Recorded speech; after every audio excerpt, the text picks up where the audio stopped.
penjelasan dari isi makalah yang telah saya buat, yaitu berjudul eh, Stratifikasi Partisipasi UMK, Analisis Kesenjangan, Akses, dan Latar Belakang Sosial Ekonomi terhadap tingkat keaktifan orang muda Katolik di Stasi Ngira, Kajian Ilmu Sosial Dasar.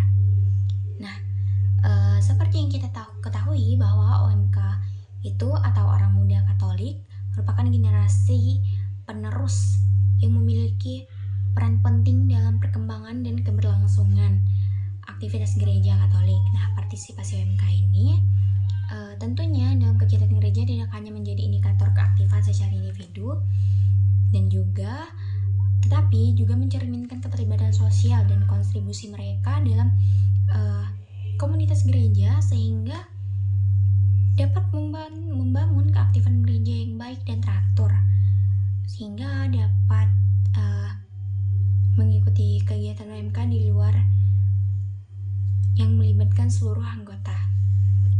Jadi selanjutnya itu sistem sosial yang membedakan individu berdasarkan status, keyakinan, pendidikan, dan atau akses sumber daya. Nah, dalam konteks OMK Stasi Ngira, stratifikasi yang muncul itu ada dalam bentuk OMK yang memiliki akses ekonomi lebih baik, cenderung aktif karena mobilitas dan fasilitas penunjang yang lebih memadai, dan OMK dari kalangan penghasilan rendah lebih sering terkendala mengikuti kegiatan.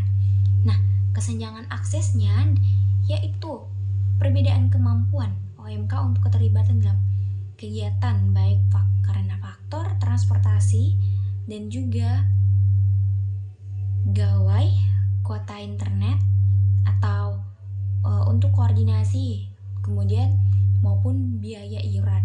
Nah, modal sosial itu jaringan relasi, dukungan keluarga, serta ikatan komunitas yang menentukan tingkat partisipasi OMK. Kemudian, dalam makalah saya ini mengidentifikasikan 3 bentuk stratifikasi partisipasi OMK, yaitu kelompok sangat aktif dalam keterlibatan kegiatan liturgi, kemudian ada kelompok cukup aktif yang hanya hadir dalam kegiatan atau kegiatan tertentu. Kemudian ada kelompok pasif, yaitu yang dimana mereka tuh tidak pernah hadir sama sekali dalam kegiatan. Dan selanjutnya dalam makalah juga menilai bahwa keluarga religius dan mendukung gereja cenderung menghasilkan OMK yang aktif. Sementara keluarga dengan pola pikir gereja bukan prioritas, yaitu akan menghasilkan OMK yang pasif.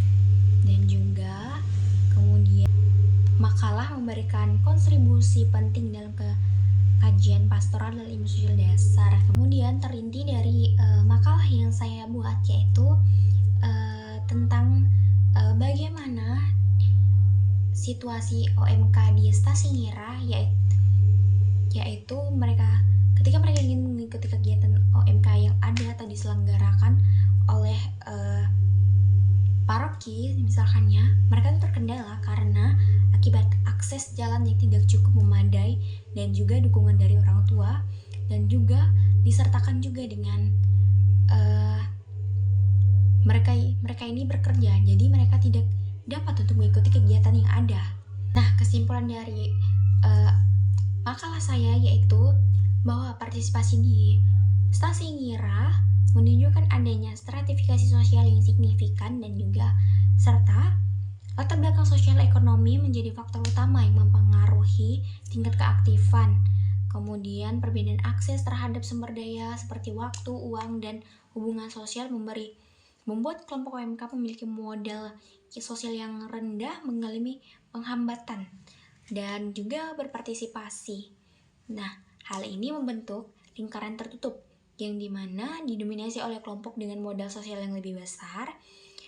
Kemudian keaktifan OMK bukan hanya soal spiritualitas, tetapi juga soal struktur sosial yang perlu diperhatikan secara serius. Kemudian kondisi ini menunjukkan perlunya perhatian agar semua OMK bisa terlibat secara setara. Gereja harus membuat program-program yang mengatasi penghambatan sosial dan ekonomi agar tidak terjadi perilaku eksklusif dan komunitas OMK. Nah, partisipasi OMK yang harus dilihat dalam kerangka keadilan sosial, yaitu memberikan kesempatan yang sama kepada orang muda Katolik. Kemudian keterlibatan keaktifan OMK mencerminkan kesenjangan sosial yang terjadi di masyarakat secara keseluruhan. Oleh karena itu, tingkat keaktifan OMK menjadi penanda keberhasilan gereja dalam menciptakan komunitas yang inklusif dan adil.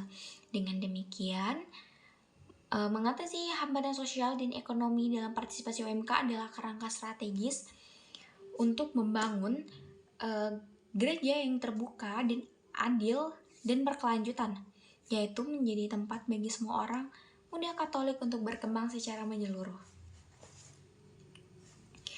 Baik, sekian dari video penjelasan singkat tentang makalah yang saya buat.